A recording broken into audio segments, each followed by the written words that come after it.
Le supplément média. Le supplément média, on a déjà commencé à parler avec notre invité Jérôme Delafosse, réalisateur, explorateur, ce soir sur Canal+ et sur MyCanal évidemment. Je vous conseille, je vous oblige à regarder Vladimir, la véritable histoire du beluga espion.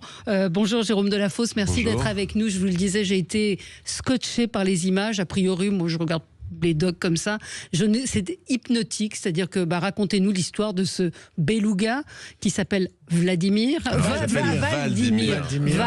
Vald qui veut dire baleine en norvégien. Et Vladimir pour Vladimir Poutine, parce que ce beluga il a été repéré pour la première fois au large des côtes de Norvège en 2019. Donc il est arrivé vers le bateau d'un pêcheur et il était affublé d'un harnais sur lequel donc il s'est avéré on a pu voir donc les inscriptions équipement Saint-Pétersbourg. Donc il a tout de suite été soupçonné donc d'être un espion à la solde des Russes. Sur lequel on aurait posé une caméra. Une GoPro. Une GoPro. Oui, et puis même en fait les belugas ils ont des sens, ils ont un sixième sens qui est donc un espèce de sonar sous-marin qui leur permet de détecter par exemple des nageurs de combat dans un port. Et donc il y a plein d'utilisations possibles des mammifères marins. C'est avéré par le passé. Et donc nous on s'est évidemment intéressé à ce beluga comme la plupart des médias du monde entier. Et puis après il y a une nouvelle histoire. C'est ça. C'est ça qui m'a moi séduit, c'est-à-dire que je me suis dit on va nous raconter des histoires d'espionnage russe, mais pas du tout. C'est-à-dire que tout de suite ça part sur l'histoire de ce beluga et de la rencontre qui est faite avec ce biologiste français qui vit où d'ailleurs aux Canaries. Voilà.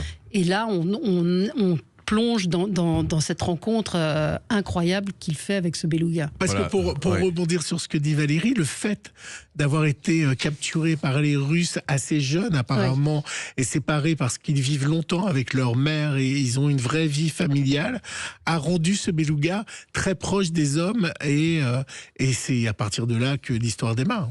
Complètement, c'est ce qui était moi même en tant que documentariste, je m'intéressais donc à cette histoire, mais je voyais pas ce que j'allais raconter de plus que la presse internationale. En revanche, quand j'ai vu que Fabrice Schnoller, donc ce scientifique un peu à part en plus, s'est engagé dans cette histoire, moi j'ai vu qu'il était là-bas avec le beluga. Je me suis dit il est toujours au bon endroit au bon moment. Et donc on s'est retrouvé un peu plus tard et il m'a montré en fait toutes ses recherches. Et donc pour lui en fait ce beluga, ce qu'il faut savoir c'est que pour un scientifique étudier son travail, le langage des baleines et des dauphins, c'est extrêmement difficile parce qu'on passe 10 minutes avec une baleine et on repart à l'autre bout du monde. Voilà, donc ce beluga tout d'un coup il avait en face de lui un animal qui connaissait, comme vous venez de le dire, les codes de la communication de son espèce et qui à la fois voulait être proche des hommes. Et il s'est dit c'est la pierre de Rosette qui va me permettre de décrypter ce langage qu'on sait qu'il y a. Mais il ne parle pas. Il ne parle pas.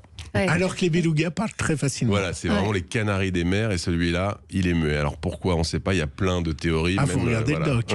Il faut regarder le doc. Moi, je pense qu'il faut insister aussi sur les images qui sont absolument incroyables, les paysages qui sont sublimes, mais les images, vous avez filmé comment? Parce que c'est pas évident de tourner en Norvège dans une mer glacée à moins.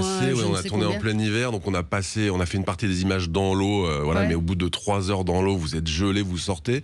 Et la caméra, comment elle tient sous l'eau? La caméra, elle tient. Elle tient. Mais on a surtout, moi j'ai embauché un caméraman assez incroyable qui s'appelle Antoine Drancet qui a donc amené un robot sous-marin et ça a été en fait ce qui nous a permis de faire ces images filmer, exceptionnelles parce que ce robot lui passait 12 heures par jour dans l'eau, donc on était là 2 jours de nuit et le beluga était tout le temps avec nous, donc alors le beluga il prenait un peu le robot pour son chien, donc il le traînait un peu sous l'eau, ça on le voit pas trop dans le documentaire, mais on a eu des moments de grâce. C'est ça.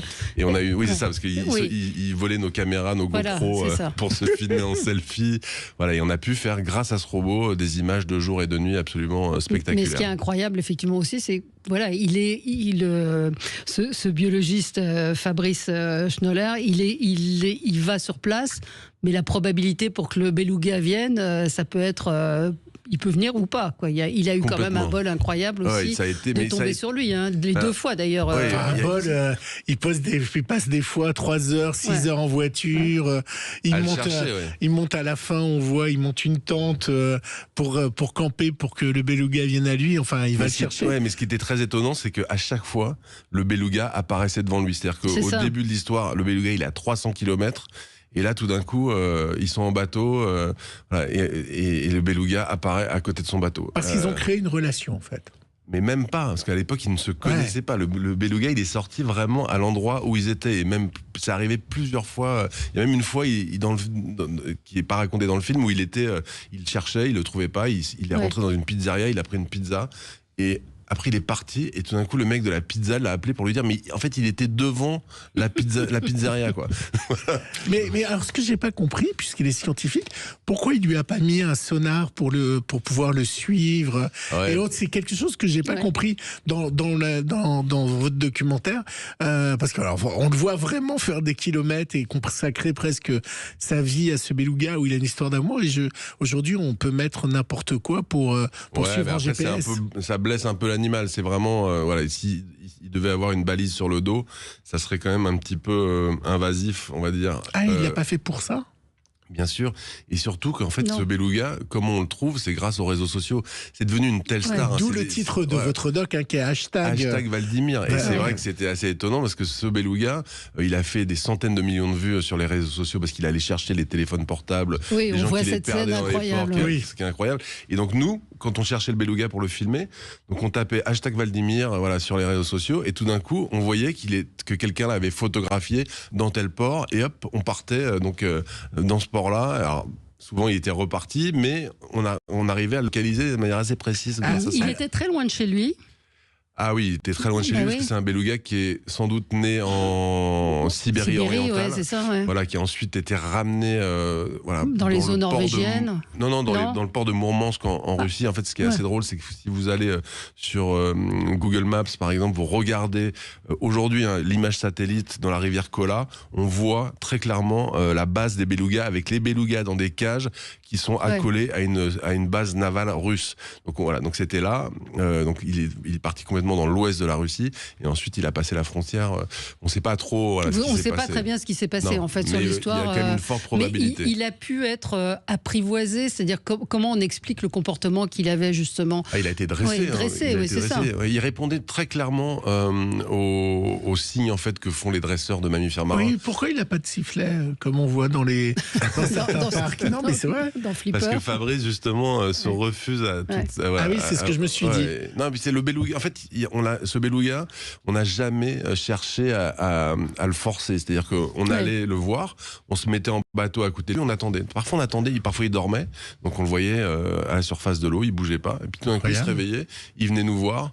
Mais il y a des moments, il vient vous voir, par exemple la nuit, il vient taper sur la coque de votre bateau pour vous réveiller, pour jouer avec vous, quoi. Donc et puis si on n'y va pas, le lendemain matin, il se barre, il fait la tronche et il faut attendre 4 heures avant qu'il revienne. Peut-être expliquer. Est-ce que Fabrice va continuer? Lui, il continue ses recherches. Est-ce que ça lui a apporté quelque chose en termes de connaissances, de savoir sur le langage? Bien sûr, parce qu'il a quand même réussi. Donc je veux pas spoiler, mais il a réussi à trouver quelque chose de précieux et rare. Absolument. Voilà que je réserve. Non, mais c'est pour ça, c'est pour que nos auditeurs regardent. Oui, Fabrice, il a commencé avec les cachalots, les baleines, et aujourd'hui il continue bien évidemment. Et je pense que ça lui a permis vraiment de comprendre, parce qu'il était beaucoup dans la recherche et la récolte de données, et il était beaucoup moins dans la relation.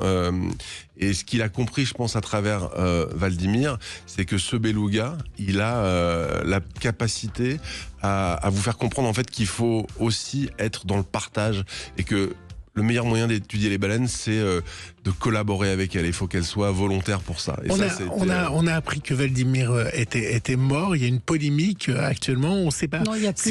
Il y a plus. Ils ont dit qu'il était mort de dénutrition. Ça reste assez mystérieux. Oui, bien sûr. Bon, est-ce qu'il a pris 2 balles d'après vous? Est-ce qu'il est mort de faim? Ce qui est très bizarre. J'ai vu que 20 minutes a sorti en France qu'il était mort de fait de pas nourrir. Mais à côté, il y a Le Point et Libération qui pensent qu'il s'est vraiment pris 2 balles. Quelle est votre votre position, vous qui êtes le chercheur? Moi, on va réserver, et je parle dans le nom de Fabrice aussi, on va réserver un peu notre réponse là-dessus, parce qu'il y a un résultat d'autopsie final qui va sortir dans les jours qui viennent, donc on saura très clairement ce qui s'est passé, en tout cas on l'espère, mais en effet, il y a des circonstances très mystérieuses autour de cette mort, c'est-à-dire que voilà, il y a des traces sur le corps du beluga qui évoquent vraiment des blessures par balle. Ouais. Et en effet, ils disent qu'il y avait un bâton dans sa gorge. Exactement. Et qu'il y avait des organes défaillants. Donc aujourd'hui, on reste, nous, un petit peu sur la réserve parce qu'on ne peut pas faire entrer la polémique. J'ai été voir sur la télévision norvégienne et ils parlent plutôt de 2 balles. Hein. Voilà. D'accord. Mais non, mais c'est ça. Mais c'est très. Parce que les communiqués qui sont sortis disent l'autopsie révélait que son estomac était vide, que les plupart des organes étaient dégradés. Ouais. Donc il y a cette conclusion. Après, il se nourrit depuis des années sous les fermes de saumon. Donc qu'est-ce qu'il mange des poissons. C'était là, c'est terminé. Mais en tout cas, on vous conseille vivement d'aller regarder ce documentaire. Incroyable. Vladimir, la véritable histoire du beluga espion. Vous passerez un moment formidable. Merci d'avoir été avec nous, Jérôme Delafosse. Et bonne route puisque vous repartez en expédition. Nous, merci dans un instant, on commente l'actualité. À suivre.